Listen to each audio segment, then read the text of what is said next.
Okay,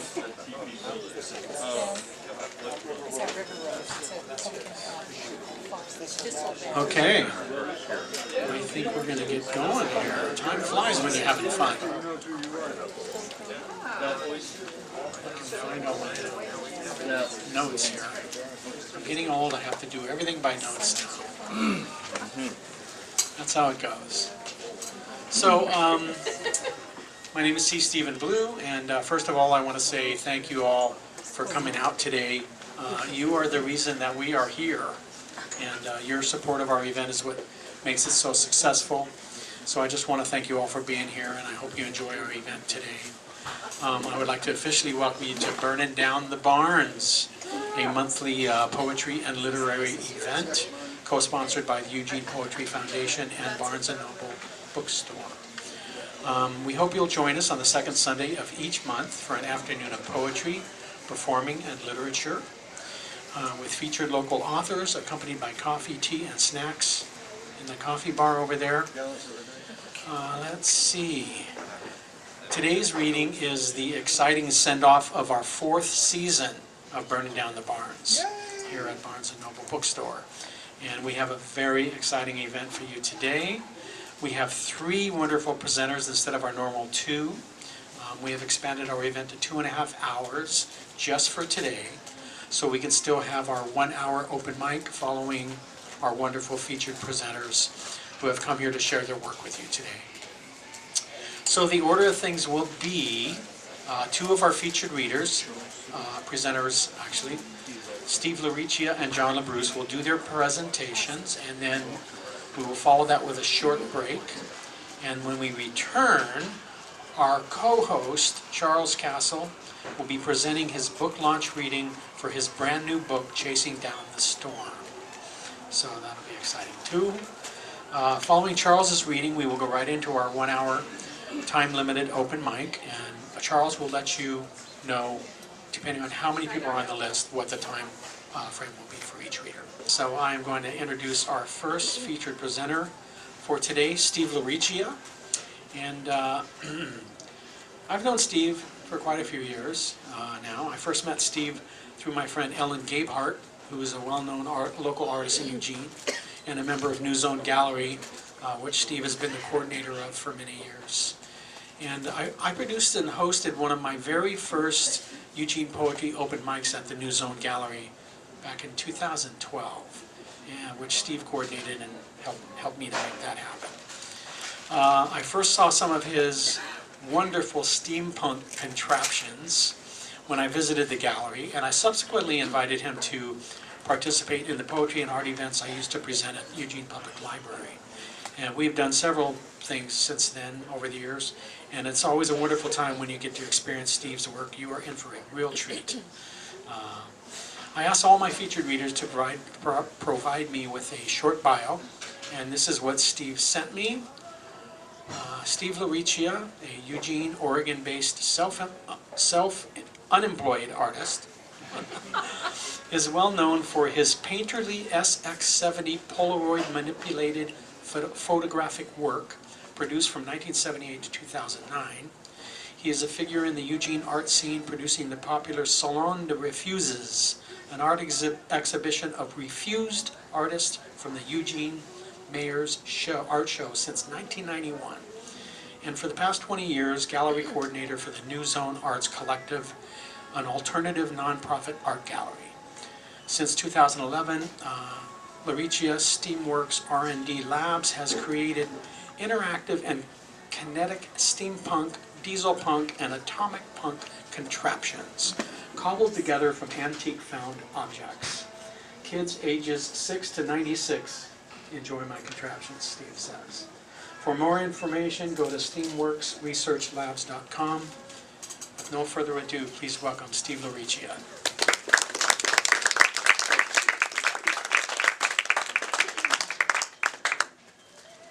Thank you, everybody, and welcome to this wonderful event that Steve has put together. Let's start. As Steve mentioned from the bio, these new fangled contraptions. I like the old stuff. Can you hear me okay? Yeah. Okay, so I started my career as an artist in the late 70s. I was a photographer back then, but I wanted to get into the art, do something different. So I was on vacation in, back east, New Hampshire, where I'm from, and I came across a book about SX70 Polaroid manipulations. And what it was using one of these cameras, which are, haven't been made since the 80s, and what you were able to do is take a picture with this camera. You would spit out the image. It was an instant photograph. And what you're able to do is, after the picture develops, and you can see what's there, you're able to, while the film was still, quote, fluid, it took a few hours for the chemicals to set, you had an opportunity to press down on the photograph and make these impressionistic paintings. So the book I saw was of a New York artist, and he did a lot of New York cityscape scenes. It was a very interesting technique, what he did with the camera and film. But however, his imagery was of New York City scenes. And the technique was good. I didn't really care for his subject matter so far, somewhat. So when I came back, I thought about, since they look like these nice impressionistic paintings, why don't I try to emulate what old masters would do? So I started taking photographs. And there's a copy of the book back there. I'll pass this around here. But I would do I would take imagery that the old masters would paint, such as seascapes or nudes, etc. And when I took the picture, it would come out, see what's there, and I would manipulate it. It only took about 10-15 minutes to manipulate these imagery. The hardest part of the whole process was taking a good picture with this camera. This was not the best camera to take pictures with. And you really had to know what you're doing to get good imagery. Because once you had a good image, the actual manipulation, and I do have an original manipulated photograph in the back there by one of my other pieces there, and all you really did is you just press down on the photograph, and you're actually mixing up the chemicals within the photograph to get that impressionistic look. So I started promoting it as Polaroid painting back in the late 70s, early into the 80s, and then I started thinking about starting to exhibit these things. And it wasn't until 1990 I had my first show at the Eugene Public Library, and wow, okay, I'm exhibiting now, I'm exhibiting artists. And it wasn't until the following year I was refused by the Mayor's Art Show. And I ran into a character named Jerry Ross, who had been involved with the Eugene Mayor's Art Show, and he had been refused, and I went to the opening that night, and it was on Friday the 13th, Friday the 13th, 1991, ran into Jerry. He's doing this little protest about the Mayor's Art Show and the jurying process. I had no idea what was going on. I was just, I just was going to go to the opening, see what the Mayor's Show was all about. I was very unfamiliar with this. Talked to Jerry. He's talking about doing a salon de refusé, and I didn't know that much about it. And I told him, I said, well, if you have, I have some time, if you find a place to do this, I'll give you a hand. And so the register guard picked up on this, and they put out that Jerry wants to put on a salon de refusé, and the owners of the new, at that time, Station Square building offered Jerry this 2,000 square foot space. And so I went up there with Jerry, and he's all excited. Yeah, viva salon de refusé, we got a place to do it. He's addressing nothing except we could go to this space. We go up there, and it's just this empty space. It was on the second floor. It was right above where the jazz stage was going to set up for the Eugene celebration. Beautiful location. The building had no walls, just framed 2x4s. And Jerry's all excited, we're going to do this, but he's not addressing how he's going to do it. So I said, Jerry, I'll come in, I have my van with me, I'll just park outside. James Hager, who was there at the meeting, said him and I will come in, we'll clean up the place. One person that was very key was Jean Marie Despain, who happened to know the art director for the Mayor's Art Show. And so she was able to get a list of the artists that were refused. Without that, we could have had the space, but without a list of artists, we weren't going to have the artists. So she contacted all the artists. Within 2 days, we set up, pretty much I set it up. the first Salon de Refusé, and we had 113 pieces. And when we were setting it up, Jerry couldn't do anything because he was working. So I was there for 2 days working on this this project, and we used sheets for walls, and I had some string lights for lighting, and the artwork's coming in, and things just were happening. And I got to the point where I had to start delegating people. I never really did that before. And Jerry comes in at Friday. This is the day of the reception, and the opening reception, or the opening for the Eugene celebration, and for the salon. And Jerry, you know, he comes up to me. This is a turning point. And I'm on a ladder doing some electrical work with the lights. And Jerry says, "Steve, let me talk to you," because I didn't know Jerry that well. And this is really kind of his event. And so Jerry, you know, come down the ladder. And Jerry says to me, "Steve, do you think the way you're doing this lighting, you know, is all the code and everything?" And I says, "Jerry," this is like 1 o'clock, I says, "Jerry, the show starts in like 4 hours.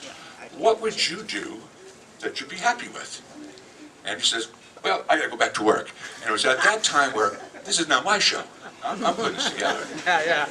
So, the Eugene celebration happened. The jazz stage, like I said, was down below us. It was wonderful. It was great. The people, it was just this turning event for me and myself. And at that point, things changed for me because I was trying to promote my art at the time, and that was a turning point for me. I became promoting my art to an arts promoter, and so things went on through that. I can go in all kinds of different tangents, but I'm not. So I started promoting these more and more, getting involved with the gallery scene, and I knew eventually throughout the late 90s, into the 90s, that eventually Polaroid was going to stop producing this film with the advent of digital photography. So it was no surprise to me in 2008 that Polaroid announced the discontinuation of the SX70 film, which was the only film that could be used in this camera and that you can manipulate. And so I knew it was going to come. A lot of Polaroid artists were all sad and this and that. I said, God, I could see the writing on the wall 10 years before Polaroid announced that it would stop producing the film. So in 2009, so I started to promote my art as a lost art, and just played out that way for a while. Meanwhile, I'm running the New Zone Gallery, and so I'm doing my art promoting thing, showing my art, resting all my laurels by promoting SX70 Polaroid manipulations of lost art. So I decided to, well, you know, I should put a book out of what I did over the past 30 years, from 1978 to 2008. So, late 2009, I discovered Blurb.com, who I did a self-published book with them. They're not the cheapest, but they're the best. And I was working on this book, and I was working on it through late 2009 and into 2010. So this transition point came to me in 2010. I was unaware at the time. April 2010, and I'll pass this around so you can look through it. So April 2010 was the month that I had this book ready for publish, and I was focused on the book. At the New Zone, we had this show. It was an open, non-juried show, and in fact, we have it going on right now at the New Zone Gallery, located at 22 West 7th, open 7 days a week. So on April 2010, because I have building skills. I'm an engineer. I used to fix televisions 50 years ago. I've built a few flyer machines that I've crashed and survived. And so I have these skills to work with my hands, create something. So in April 2010, we had this the Zone for All show, and in 2 weeks,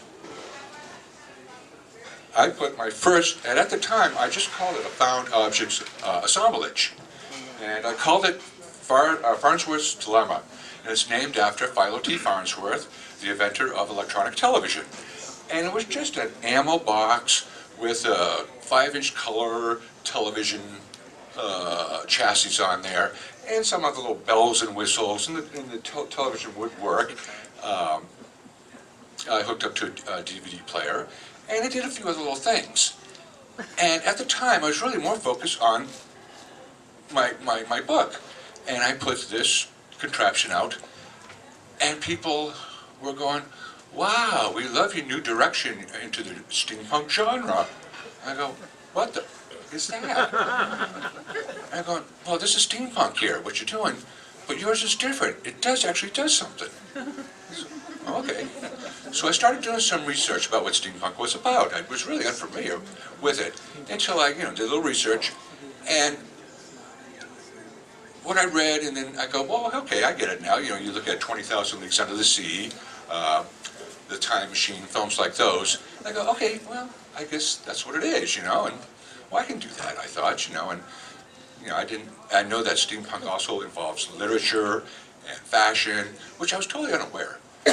And so I thought about this, well, maybe I can make something else.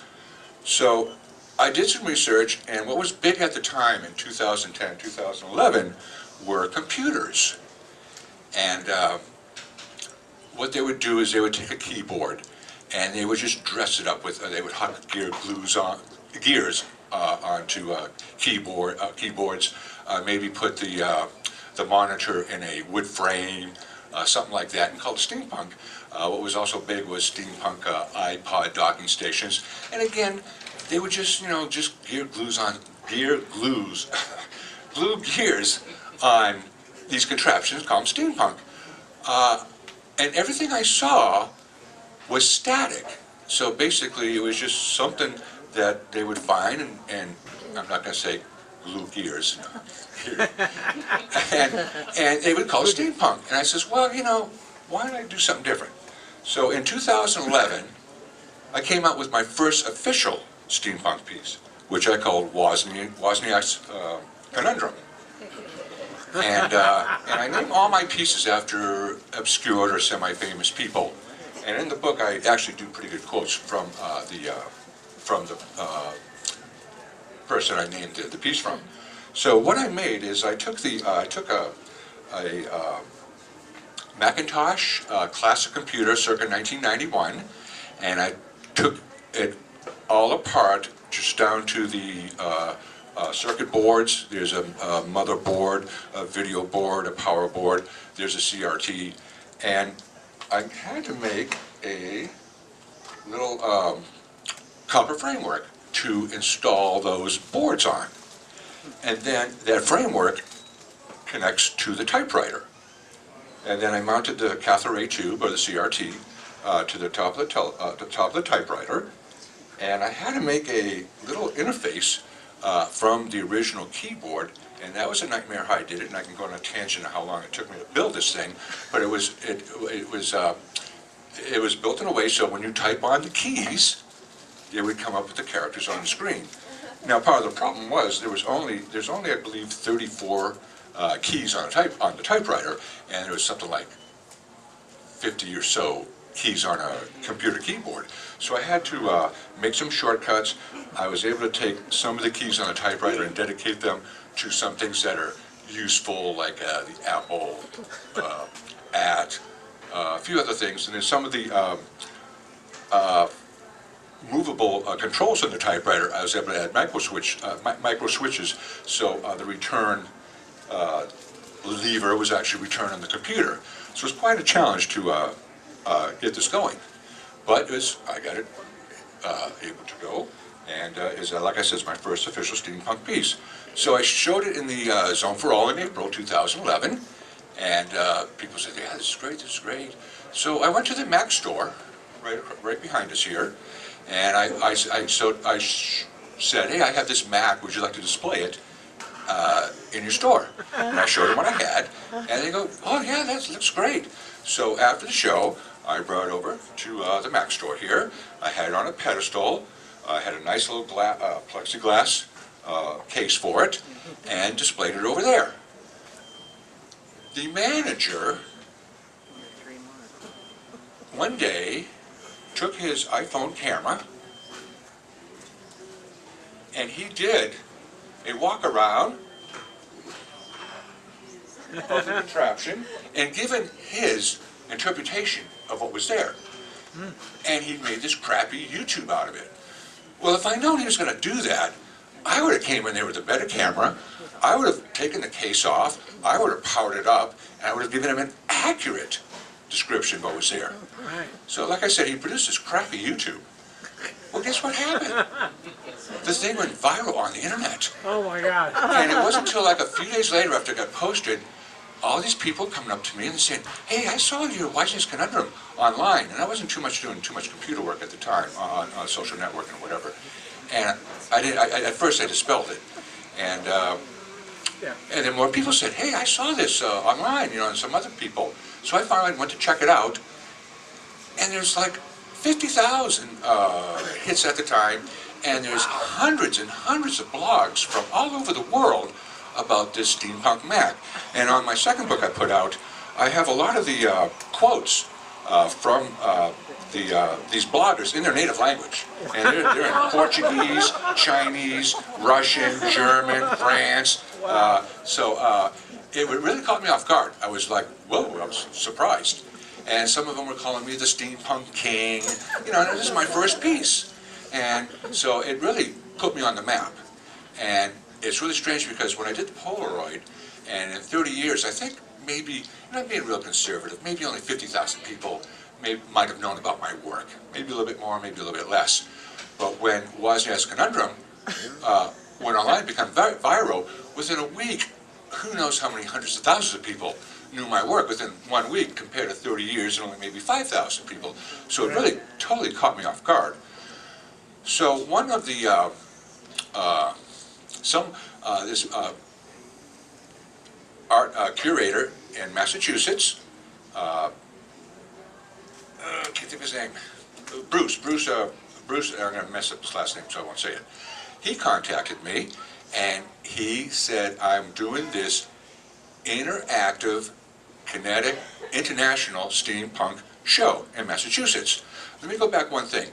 Most steampunk art, 99% of it is static, and less than 1% of it is actually they do something. And all the contraptions I build do something. Yeah. From computers to musical instruments, medical apparatuses, fortune tellers, and so on. So he said, we have this juried show, it's an international juried show of kinetic work, steampunk work, and we want your piece in the show. And you don't have to go through the jurying process, we've already done that, but we just want it. And I says, well, I feel honored, I'll do that. Can I accompany the piece too, because I'm from Massachusetts? He goes, yeah, sure, come on out. And I'll set you up in this and that. So I send the piece out, and there's another tangent of the lead up of going to Massachusetts, because a lot of people knew that this was going on, and they're all wishing me well, and I was doing events before I went. In fact, and this is in November, and in fact in October, I showed the piece at the New Zone Gallery, and we have our first Friday, and I had the piece there, and there was a bug in the machine, it wasn't working right. I'm going, God, I can't have this thing not work, and all these people wish me well for the trip I'm going to take, and I'm going, oh God, what am I going to do? Well, it happened to be the same week that Steve Jobs died. So I said, okay, I know what I'll do. I just put a black cloth over it, and I says, in memory of Steve Jobs, I'm going to call it Jobs Conundrum. And it was just a cover-up because this thing wasn't working, and they couldn't see the contraption, but they knew what it was all about, and it just saved me. So that worked out great. That's just another tangent. So send the piece out there. I fly out there. Bruce picks me up. We go to the museum, and it's at the, it's called the Charles River Museum. It used to be the Waltham Watch Company, a beautiful brick building by the Charles River. And I go there, and the piece is at the site there, and he introduces me to the museum director there, and all these other pieces are there, and all these people are saying, "Wow, what a wonderful concept!" They thought this is great, because there was these other steampunk computers. Like I said, they were glued gears on the keyboard and this and that, and coffee. Some people were steampunking coffee makers and toasters and lamps. And I had this contraption, and people go, wow, what a wonderful concept that you have there. And they were all blown away by it. And then they were blown away that they found out it was my first piece. They go, whoa. So Bruce was busy, and he told the museum director, I have to go. Steve said he'd be able to help, because I told Bruce, look, put me to work, you know, even if it's cleaning bathrooms, you know, just to help you set up the show if you need help. So she says, okay. So Bruce leaves, and she says, well, we have this project this one guy's been working on for a couple days. He can't figure it out. Do you think he can figure it out? I said, yeah, sure. 20 minutes later, well, I'm done. She goes, huh? She looks at it, and she goes, wow. Well, do you think you can do this? Yeah, sure. Half hour later, I'm done. By the time Bruce comes back to pick me up, I'm on their to-do list now of all these things that need to be done. And she says to Bruce, where the hell did you get this guy? He says he knows what he's doing. You don't have to watch him. He just gets it done, you know. And so the next day, we're setting up the show. And Bruce has never really set up a show. So he's asking me, well, how do you think we should set up the pieces here? I go, well, you can put this piece here, and, you know, this piece here, and this piece here. And I ended up setting up the whole show. And the last piece, you know, I put it here, and Bruce says, well, I think I want it over here. See, he wanted his 2 cents in. I said, that's fine, you know. But I set up the whole show for him. The next day is the day of the awards. There's a $1,000 cash prize for the awards ceremonies. So there was a number in this area of the country I would consider steampunk headquarters, because that's where a lot of these nice contraptions came from, the found objects that I use, old electrical meters and old antique doohickeys and steam engines. They all came from back there, where here, all we had was logging and agriculture, so you don't see a lot of it out here. And so there was a lot of artists, and they had a big, nice workshop, which was originally water-powered for the watch factory, and then it was steam-powered, and then electrically over the years. And they had a workshop there, and some of the local artists were working on their pieces. And a lot of these artists were just static artists, but they wanted to make something for the piece. You know, just something simple, so it would just do something. And so I ended up helping this one artist, and I'm going, you know, this is your work, you know, and you are my competitor, but if you need help, yeah, this is how you do it. I ended up helping 3 people put their pieces together. Show comes around, they do the award ceremony, and there was one other piece, and he was from Oregon too, and I thought he might get first place. And they went through the award ceremony, and I ended up getting first place. And it was a unique thing, because it was my first piece and my first international jury competition, actually really my first show, and you get first place. You only have one chance at that. And I got boom, boom, boom. And so I was happy. So one last thing before I go is I've met a lot of other steampunk artists, and they would take me to their workshops. I'm going to pass this around too. I went to their workshops, their studios. Some of them had machine shops where they could build anything. All my contraptions are really made out of found objects, and so that's my way of thinking. Whereas some of these people, they would have to build things to make things do whatever they're going to do, or static work. So some of these places had CNC equipment where they could build anything, the machine shops, whatever. And they were all amazed that I was able to build a wise next conundrum on my dining room table using nothing more than a soldering iron and a screwdriver. And they were all like, they couldn't figure that out. So, so over the years, I decided to, I made all these contraptions, and I put out my second book, and which came out a few years ago. And I've been showing lots of work all around the West Coast, San Francisco, Seattle, Portland, and here. So I also have, in the back, I do have my Polaroid book, and I do have my the Steamworks R&D book, or Research and Labs book, Research and Development Labs book. I also have a slide guitar, which is powered up, so you can play the slide guitar if you want. There's also a 22 caliber air pistol, which is fully functional, which will shoot pellets, which is steampunked out. There is the original Polaroid image I do have back there, and something else. Well, I can't think of it, so I will just leave it at that. And I appreciate you listening. And if you have a chance, please take one of my business cards. You can view my work. There's a nice Oregon Art Beat segment on the site that you can view. And And I can go into tangents, but this is not my event, it's all of yours, so thank you.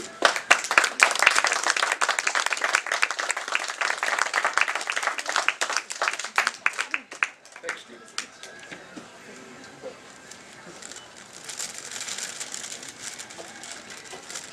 I told you you were in for a treat, didn't I? Isn't that amazing? What an amazing story. Wow. I've seen a lot of Steve's work, the actual working pieces at New Zone Gallery over the years, and they're pretty darn amazing.